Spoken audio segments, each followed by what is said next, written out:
Hi guys, welcome back. Building another AAP-01 today, and I say another AAP-01 because I'm not sure which AAP video is going to go out first. I've been working on one.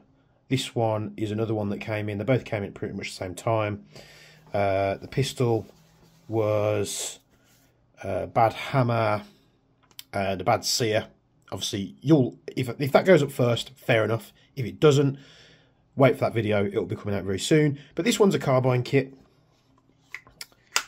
and it was dropped off by a lovely gentleman with the name of Jonathan, and he's left it with me to fit some bits. Now, I can't fit all this in real time with you today because there is a lot. So he's prepared a lot of parts for this. Let's see what we've got going on. AAP-01 hammer housing, AAP-01 hammer set, stainless steel fire pin lock, steel trigger lever, aluminium selector. What else we've got in here?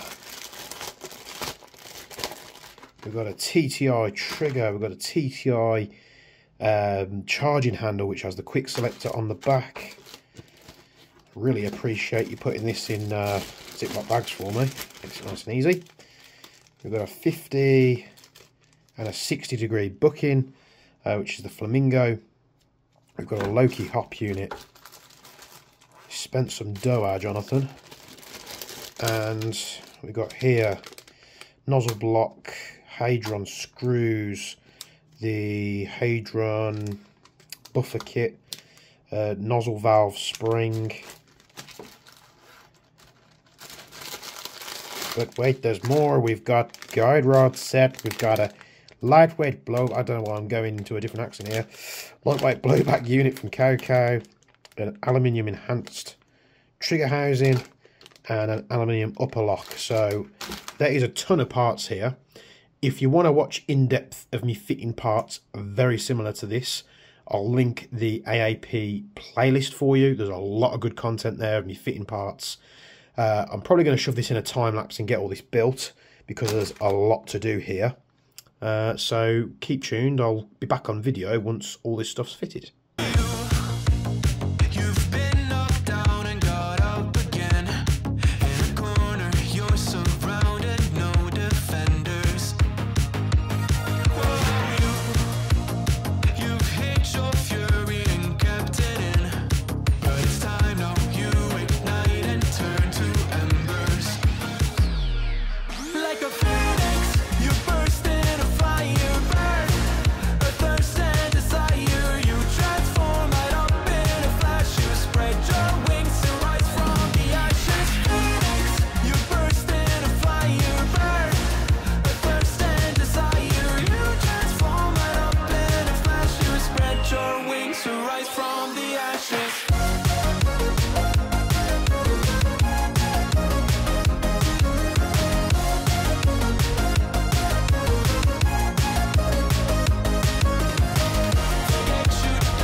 You see the truth behind the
So even with the hyperlapse, there's a massive section cut out where I had no end of fitment troubles with all these parts.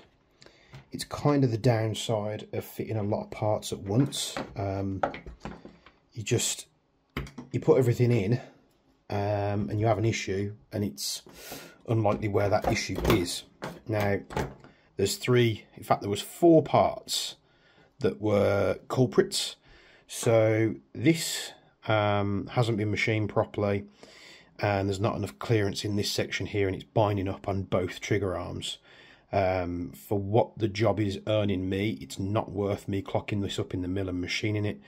It probably costs more than what I've charged an engineer fee to fit all this stuff, so I'm leaving that out. This Cow, I think it was a Cow one, upgraded trigger housing, avoid it, don't buy it, it's rubbish, not worth the money. The trigger arm, ran into an issue in that as well. For some reason it wouldn't reset the trigger on semi. I tried a number of different parts. I had this thing apart like what felt like 10,000 times. I ended up putting the original trigger bar in, and then that issue went away. This receiver, the upper lock, this part is a load of garbage as well. It sits in the rear of it here, and I don't know whether they've had to do like a clearance cut here, but it enables it to move up when it's in there, so it's loose. That means the upper can move apart from the lower slightly, and then that causing an issue, so I pulled that part out. And then because I went back to the original trigger housing, the Cow reset lever, I always forget the name of this part, it was actually too wide, so I've had to file the face and trim that down because it was binding up in the lower as well. So that was obviously the short version of that story. When you've fitted like 20-30 parts, trying to find the culprit that's giving you all these issues is an absolute pain in the backside. But we now have a reliable semi-auto, excuse me. So we've got a nice reset on here. The trigger is lovely and short. It's right there on the wall when it's cocked. Let's give this thing a test fire. So, magazine. Has this one got gas in? I think it has. So it locks back nicely. We've got semi-auto. Not much gas in this mag, I don't think. Let's try and switch it out. Oh, we've got gas in this one. I think we have. And then we got fully auto.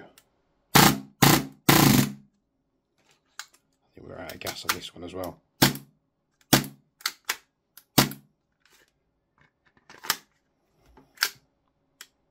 There we go, it does lock. I don't know why that mag was doing that, but there we go, it's now working. The Hadron hop unit, obviously I drilled the top receiver for that. That went fine, perfectly aligned, put the rail on, drilled the hole through, and although it looked aligned, for some reason when trying to put the Allen key in there to adjust it, it was just binding up.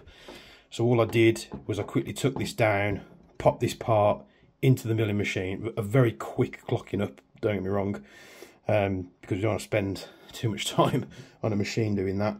So I literally just put it in, put an end mill in, and I've just clearanced that hole. So no matter how you put the Allen key in now, you can go straight into that hole and it lines up, and no matter whether you've got a bit of side movement, it's just a clearance cut. Now you won't have the guy won't have any issue. Selector working absolutely fine. There's obviously a bunch of all the old parts that came out. We're going to shove, in fact I'll shove those things back in the packaging because he should probably get his money back for those. So the steel trigger lever, I think it's that one. No good. Aluminium enhanced trigger housing red, that's not the one. We've actually fitted that part. Stainless steel hammer sets, not that one. Hammer housing.